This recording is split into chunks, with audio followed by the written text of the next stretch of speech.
हम लोग एक नई कुंडली पर परिचर्चा करते हैं। दोस्तों, हमारे एक मित्र हैं, मिलने पर काफी उदास दिखे। बातचीत के दौरान मैंने उनसे पूछ लिया कि क्या कोई परेशानी है। बोला कि बेटा इंजीनियर बन गया है और पिछले साल भर से बेरोजगार है, विभिन्न परीक्षा भी देता है, लेकिन सफलता रिटर्न निकाल भी लेता है, लेकिन इंटरव्यू नहीं होता। तो मैंने बोला कि आप चिंता मत कीजिए, आप बस मुझे उसकी कुंडली दें, मैं इसका विश्लेषण करता हूँ और फिर आपको बताता हूँ कि इसमें क्या क्या संभावनाएं हैं। दोस्तों, कुंडली किसी भी व्यक्ति का इंडिकेशन देता है कि वो व्यक्ति कैसा होगा, उसमें धन संग्रहण की क्षमता होगी कि नहीं, पराक्रम कैसा होगा, उनका घर, घोड़ा, गाड़ी, भवन, वाहन, इन सब की क्या संभावनाएं रहेंगी, उनके बच्चे कैसे होंगे, उनकी शिक्षा कैसी होगी, पूर्व जन्म में कैसा उनका कर्म था, उनका रोग रिपो ऋण, क्योंकि इसके लिए भी एक अलग घर कुंडली में अलॉटेड रहते हैं। कुंडली में 12 घर होते हैं, अलग अलग घर के अलग अलग इंडिकेशन होते हैं, अलग अलग उनकी रिजल्ट्स होते हैं। पत्नी कैसी होगी, पत्नी का विचार कैसा होगा, आपके दोस्त मित्र कैसे होंगे, आपके साझेदार कैसे होंगे, व्यापार अगर करते हैं, या आपके सहयोगी कैसे होंगे, ये सब बताता है। आपकी कौन सी छिपी हुई रहस्य बातें होगी, आपका भाग्य कैसा होगा, भाग्य का कारक कौन सा ग्रह है, आपका कर्म कैसा होगा, आप लाभ कमा पाएंगे या नहीं, आपका आय कैसा होगा और आपका व्यय कैसा होगा। दोस्तों, आय और व्यय का सामंजस्य के बाद धन क्रिएट होता है, सरप्लस मनी से। आपका जो खर्च होगा वो कंजप्शन होगा या इन्वेस्टमेंट होगा, इन सारी बातों का इंडिकेशन आपके कुंडली से ही मिलता है। तो इस बच्चे का मैंने कुंडली बनाया और सच कहूं तो पिछले 50-60 कुंडली, अभी जस्ट मैंने ये जो कुंडली विश्लेषण का काम मैंने अभी नया नया ही शुरू किया है, तो पिछले 50-60 कुंडली का विश्लेषण जो जिन बच्चों का मैंने किया, उसमें यह सबसे बेस्ट, कहने का मतलब रेयरेस्ट ऑफ द रेयर कुंडली ये मिला मेरे को। मैंने उनको बताया भी कि आपका बच्चा जो है वो बहुत भाग्यशाली बच्चा है, चिंता करने की कोई बात नहीं है। हाँ, शनि के प्रभाव से आप उसके सफलता में थोड़ा विलंब जरूर हो रहा है, लेकिन यह बच्चा अपने आप में अद्वितीय है और आगे जाकर यह बहुत बड़ा आदमी बनने वाला है। तो चलिए इस कुंडली का हम भी विश्लेषण करते हैं, आखिर क्या वो कारक ग्रह है जिसके कारण मैं ऐसा कहने पर विवश हूँ कि नहीं, ये बहुत ही श्रेष्ठ कुंडली, जबकि दिखने में तो लगता है कि सन और शुक्र ये नीच भाव में बैठे हुए हैं। दोस्तों, ऐसा है कि कुंडली के छठे, 8वें और 12वें घर को नीच भाव बोला जाता है, क्योंकि छठा भाव जो होता है वो रोग, ऋण और रिपु का होता है। 8वां भाव जो होता है मृत्यु का घर होता है, आपके दूर और रहस्य बातों का होता है। और 12वां भाव जो होता है वो लंबी बीमारियों का भाव होता है, आपकी विदेश यात्रा का भाव होता है, खर्च का भाव होता है, हानि का भाव होता है। तो ये कुंडली की कुछ बातें हैं। तो चलिए स्टार्ट करते हैं। नाम मैं नहीं बता सकता उनका, हमारे करीबी मित्र हैं और उनका बच्चा गुप्ता जी हैं, बनिक समुदाय से आते हैं, व्यापार करना ही उनका पेशा है और जमीन से जुड़े कुछ व्यापार करते भी हैं। और बेटा जो है इंजीनियरिंग करके विभिन्न परीक्षाओं की तैयारी भी करता है, साथ में पठन पाठन का काम करता है, कोचिंग इंस्टीट्यूट में पढ़ाता भी है, शायद अपना कोचिंग भी है। तो चलिए इस कुंडली का इतनी बातें मैं जानता भी नहीं था, लेकिन आज मैंने उससे पूछा कुंडली बनाने के बाद अब मैंने उसको लिख के कुंडली बना के भी दिया, वो भी मैं दिखाऊं। शुरुआत करते हैं। तो तो दोस्तों चलिए कुंडली का हम लोग विश्लेषण करते हैं। तो यह कुंडली मीन लगन की है। मीन लगन आप देख सकते हैं, इसमें 12वें भाव में लग्न लग्न भाव में 12 लिखा हुआ है। इसका मतलब यह मीन लगन की कुंडली है। और धन भाव में सिंह राशि में, मेष राशि में केतु बैठा है। पराक्रम भाव में वृष राशि है, कोई ग्रह नहीं है। इसके बाद चौथे घर में मिथुन राशि है, यहाँ भी कोई ग्रह नहीं है। पांचवें घर में कर्क राशि है, यहाँ भी कोई ग्रह नहीं है। छठा भाव जो है, छठा भाव सिंह राशि में है और सूर्य और शुक्र यहाँ बैठे हैं। सातवें भाव में मरकरी और मून, मरकरी मतलब बुध और चंद्र कन्या राशि में बैठे हैं। आठवें भाव में तुला राशि में राहु और मंगल बैठे हैं। वृश्चिक राशि में जो कि नवा भाव होता है वो वृश्चिक राशि का है, यहाँ जुपिटर बैठे हैं। और 10वें भाव में कोई ग्रह नहीं है, इसको एनी को कोई ग्रह नहीं माना जाता। तो 10वें भाव में गुरु अर्थात धनु राशि का है, गुरु नहीं धनी राशि का है, इसके स्वामी गुरु होते हैं। उसके बाद 11वें भाव में भी कोई ग्रह नहीं है और यहाँ पर मकर राशि है।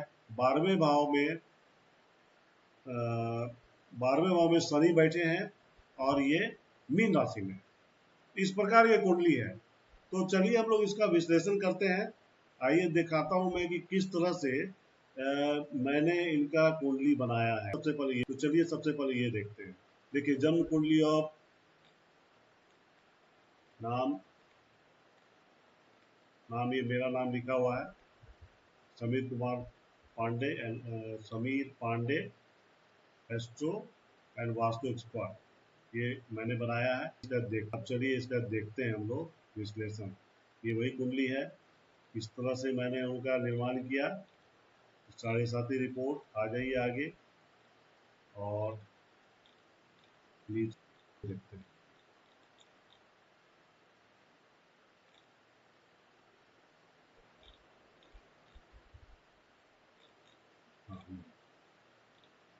अब सबसे पहले मैंने इनको बताया है कि इनके कुंडली में निम्न राजयोग है। पहला राजयोग जो होता है भद्र पंच महापुरुष योग। यह योग कैसे बनता है मैंने इनको लिख के भी दिया। कारक ग्रह, जब बुध ग्रह किसी व्यक्ति के कुंडली में स्वगृही मिथुन या कन्या राशि में हो या उच्च का कन्या में होकर केंद्र भाव में 1, 4, 7, 10 भाव में स्थित होता है, तब यह योग बनता है। इनकी कुंडली में बुध 7वें घर में कन्या राशि में है। जैसा मैंने बताया था कि कन्या राशि में बुध उच्च का होता है और 1, 4, 7, 10 में हो। तो ये इनका कुंडली देख लेते हैं। ये रहा मरकरी और ये कन्या राशि 6 लिखा हुआ, इसका मतलब है कन्या राशि है। तो बुध जो है कन्या राशि में होकर 1, 4, 7, 10 ये चारों घर से कहीं हो तो पंच महाभूत योग बनता है। तो एक बहुत ही बड़ा राजयोग है, इसको भद्र पंच महापुरुष योग कहते हैं। और इस योग से व्यक्ति बहुत बुद्धिमानी, चतुर और तार्किक होता है। ऐसे जातक की वाणी प्रभावशाली होती है जिससे वे लोगों को आसानी से प्रभावित कर सकते हैं। यह योग व्यापार, लेखन, शिक्षण, प्रशासन, गणित, तकनीकी और मीडिया क्षेत्र में सफलता दिलाता है। जातक को धन, संपत्ति और सुख सुविधाओं की कोई कमी नहीं रहती। बुध ग्रह व्यापार और संचार से जुड़ा हुआ है, इसलिए यह योग व्यक्ति को विदेश यात्रा और अंतर्राष्ट्रीय संबंधों में भी लाभ दिला सकता है। तो दोस्तों इसके बाद इनका है हर्ष विपरीत राजयोग। यह योग कैसे बनता है? अगर कुंडली में छठे भाव का स्वामी या तो छठे भाव में बैठे, 8वें भाव में बैठे या 12वें भाव में बैठे तो हर्ष विपरीत राजयोग बनता है। कैसे बनता है कुंडली में, कैसे बन रहा है? छठा भाव सिंह लगन का है। सिंह लगन का स्वामी सूर्य स्वयं होते हैं और वो खुद यहाँ बैठ गए हैं कि इसके क्या प्रभाव होंगे जब हर्ष विपरीत राजयोग बनता है। तो इनके ये मैंने यहाँ पर लिख रखा है इनके कुंडली के विश्लेषण में। जातक के शत्रु उसका कुछ नहीं बिगाड़ पाते, बल्कि समय के साथ वे खुद पराजित हो जाते हैं। यह योग व्यक्ति को अत्यधिक साहसी, निडर और आत्मविश्वासी बनाता है। जीवन में संघर्ष जरूर होता है, लेकिन अंततः जातक को बड़ी सफलता प्राप्त होती है। इस योग वाले लोग वकालत, प्रशासन, सेना, पुलिस और सरकारी सेवाओं में उच्च पद प्राप्त कर सकते हैं। कई बार यह योग विदेश यात्रा या विदेश में सफलता भी दिलाता है। जातक का स्वास्थ्य मजबूत होता है और वह बीमारियों से जल्द उबर जाता है। जातक को अपने परिश्रम के बल पर अच्छी संपत्ति और धन की प्राप्ति होती है। तो यह था इनका हर्ष विपरीत योग। अब आगे इनके पास है सरल विपरीत योग या सरल विपरीत राजयोग। अर्थात ये जो 6, 8 और 12 जो कि खराब भाव माने जाते हैं, वहां से इस तरह से इनका ग्रहों का प्लेसमेंट है कि वह स्थिति को पलट रही है। तीनों खराब भाव में इस तरह से स्थिति पलट रही है कि एक में हर्ष विपरीत राजयोग बनता है, दूसरे में सरल विपरीत राजयोग बन रहा है, तीसरे में विमल विपरीत राजयोग बन रहा है। अब देखिए सरल विपरीत, जब 8वें भाव का स्वामी या तो छठे, 8वें या फिर 12वें में बैठ जाए तो सरल विपरीत राजयोग का स्वामी होता है। इनके केस में 8वें भाव का स्वामी शुक्र छठे भाव में बैठे हैं। तो आइए देखते हैं कुंडली में। ये देखिए 8वां ग्रह का स्वामी, 8वां घर तुला राशि में है। तुला राशि का स्वामी शुक्र होता है और शुक्र जो है इनके छठे भाव में बैठे हैं, तो हर्ष विपरीत राजयोग होता है। अब इसके प्रभाव क्या होते हैं, मैंने वही लिख रखा है कि अब जैसे ये था सरल विपरीत राजयोग। इस योग से व्यक्ति को अचानक आर्थिक लाभ, विरासत में संपत्ति या कहीं से अप्रत्याशित धन प्राप्ति, जातक निडर और आत्मनिर्भर होता है जो विपरीत परिस्थितियों में भी टिके रहने की शक्ति रखता है। यह योग व्यक्ति को गहरे और रहस्यमयी विषयों, रिसर्च, ज्योतिष, तंत्र मंत्र और मनोविज्ञान में निपुण बनाता है। यह योग व्यक्ति को प्रशासन, राजनीति, सरकारी सेवाओं और उच्च पदों तक पहुंचने में मदद करता है। अब इसके बाद विमल, इस सेम स्थिति विमल में भी है कि 12वें भाव का स्वामी चाहे तो 12वें में बैठ जाए या छठे भाव में बैठ जाए या 8वें भाव में बैठ जाए। तो इनके कुंडली में ऐसा है कि 12वां घर जो है वह 12वां घर जो है ये कुंभ लग्न का है और उसका स्वामी शनि उसी घर में बैठ गया 12वां घर में। तो यह हो गया विमल विपरीत राजयोग।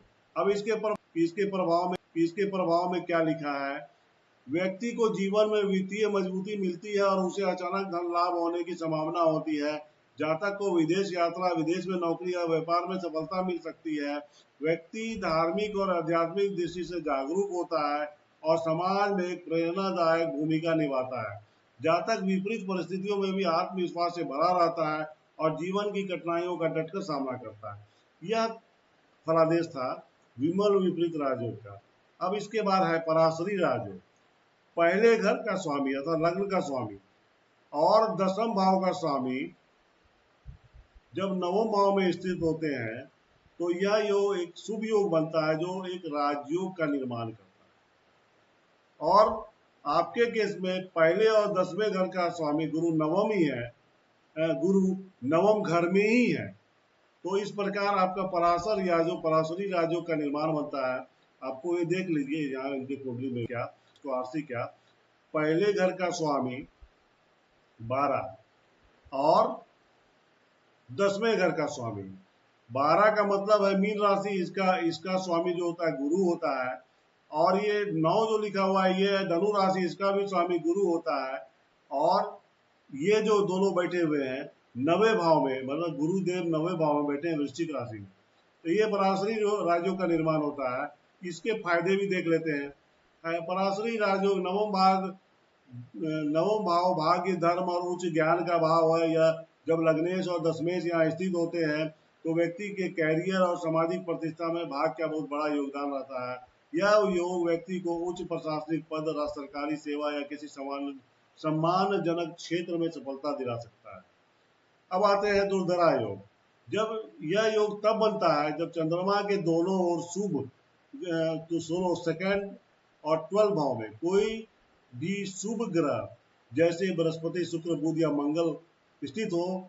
इनके केस में चंद्रमा के, तो आइए देखते हैं चंद्रमा के पहले अर्थात सूर्य और शुक्र है और इनके बाद मंगल है।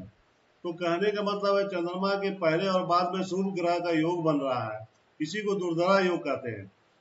इसमें जैसा कि मैंने पहले कहा था कि चंद्रमा दूसरे भाव, मैंने चंद्रमा से दूसरे भाव मंगल और चंद्रमा से 12वें भाव, यहाँ से गिनेंगे तो यहाँ तक आने में ये 12वां भाव हो जाता है। टोटल 12 घर ही होते हैं।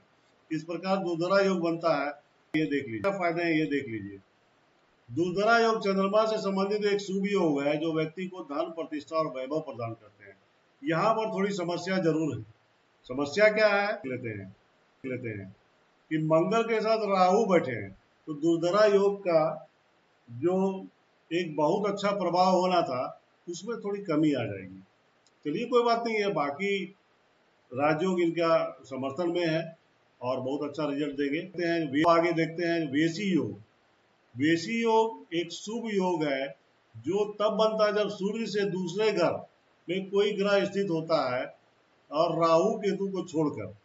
यह योग व्यक्ति को बुद्धिमान, आत्मनिर्भर और समाज में प्रतिष्ठित बनाता है। तो देख लेते ग्रह से दूसरे ग्रह, सूर्य यहाँ है, इससे दूसरे ग्रह घर में मरकरी अर्थात बुध और मून दोनों बैठे हैं और ये शुभ ग्रह है, राहु केतु शनि नहीं है। तो इस प्रकार वेशी योग है और इनमें क्या फायदा, बुद्धिमत्ता और नेतृत्व क्षमता में नेतृत्व करने की क्षमता होती है व्यक्ति में, वह समाज में एक प्रभावशाली व्यक्ति बन सकता है। आत्मनिर्भरता, ऐसा व्यक्ति अपने जीवन में खुद के दम पर सफल होता है। और धन और समृद्धि, यदि शुभ ग्रह हो तो व्यक्ति को अच्छा धन प्रभाव मिलता है। प्रभावशाली व्यक्तित्व है और इस प्रकार हम लोग देखते हैं व्यक्ति का स्वभाव आकर्षक होता है जिससे लोग उसकी ओर आकर्षित होते हैं। मैंने इसके बाद लिखा है वर्तमान में गुरु की महादशा चल रही है जो 27 नवंबर 2036 तक चलेगी और गुरु शनि की अंतर्दशा चल रही है जो 26 जुलाई 2025 तक चलेगी। अर्थात यहाँ पर क्या है, आइए हम लोग देखते हैं कि इनकी कुंडली में क्या है। चलिए इसके ऊपर कुंडली का यहाँ ऊपर में मैंने लिख रखा है, ये देखिए यहाँ पर ये दिखा रहा है क्या स्थिति है। अभी जो है ये 2000 गुरु, यहाँ पर ये स्थिति है कि वर्तमान में इनका चल रहा है गुरु की महादशा और गुरु में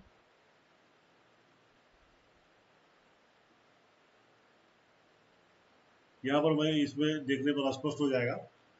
तो हम लोग जैसा यहाँ पर थे, आगे देखते हैं। यहाँ जो लिख रखा है कि इनकी कुंडली में 2036 तक गुरु की महादशा चलेगी और गुरु में शनि की अंतर्दशा अभी चल रही है और इसके बाद गुरु बुध का होगा।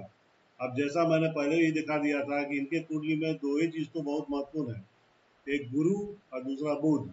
बुध तो 1, 4, 10 केंद्र त्रिकोण भाव में बैठे हैं और ये धर्म त्रिकोण भाव में जुपिटर बैठे हैं जो अति शुभ होता है। इस परिस्थिति में ये इनके भाग्य का सबसे स्वर्णिम पीरियड होगा और इसमें जितने भी तरह के राजयोग थे, खासकर मरकरी, मून और जुपिटर से संबंधित, इनमें इनको मैक्सिमम फल मिलने वाला है। पंच महाभूत योग जो निर्माण हो रहा है उससे भी फायदा मिलेगा और साथ में जुपिटर भाग्य भाव में बैठा है। मरकरी जो है ये कन्या राशि में उच्च का है। तो ये सारे योगों का तोड़ यही है कि ये समय जो आने वाला है इनके लिए, ये बहुत ही बड़े भाग्योदय का समय है। अच्छी सफलता का योग अत्यंत निकट है। गुरु आपके कर्माधिपति भी है। कर्म के अब यहाँ देखिए ये कर्म भाव 10वां घर होता है और इसके अधिपति अर्थात ये धनु राशि के स्वामी, इस घर के स्वामी जो है यहाँ बैठे हैं भाग्य भाव में। तो कर्माधिपति भी जुपिटर ही है जो भाग्य भाव में बैठे हैं। तो इनको जरूर अच्छी सफलता मिलेगी। और आगे हर लग्न भाव से लेकर, मैंने पहला घर से लेकर 12वें भाव तक का क्या क्या योग है, सारे मैंने इनको लिख रखा है। मेरा इनसे भी परामर्श है कि अपने को पढ़ लें, समझ लें, और अगर कोई आपको प्रश्न पूछना है तो मुझसे डायरेक्ट बात कर सकते हैं। व्हाट्सएप पर आप मैसेज करें, अगर मैंने फ़ोन नहीं उठाया तो व्हाट्सएप पर मैसेज करें और आप मुझसे बात करके क्लियरिफिकेशन ले सकते हैं। इसके अलावा दोस्तों, इस तरह से कुंडली मैं बनाता हूँ। अगर आपको भी चाहिए कि इस तरह के विश्लेषण मैं करके आपको दूं, तो आप मुझसे संपर्क कर सकते हैं। व्हाट्सएप पर आप मुझे मैसेज करें, सारा डिटेल भेज दें, मैं बनाकर आपसे ज़रूर बात करूँगा। धन्यवाद दोस्तों। आशा है आपको हमारी पसंद आया, कुंडली विश्लेषण पसंद आया हो।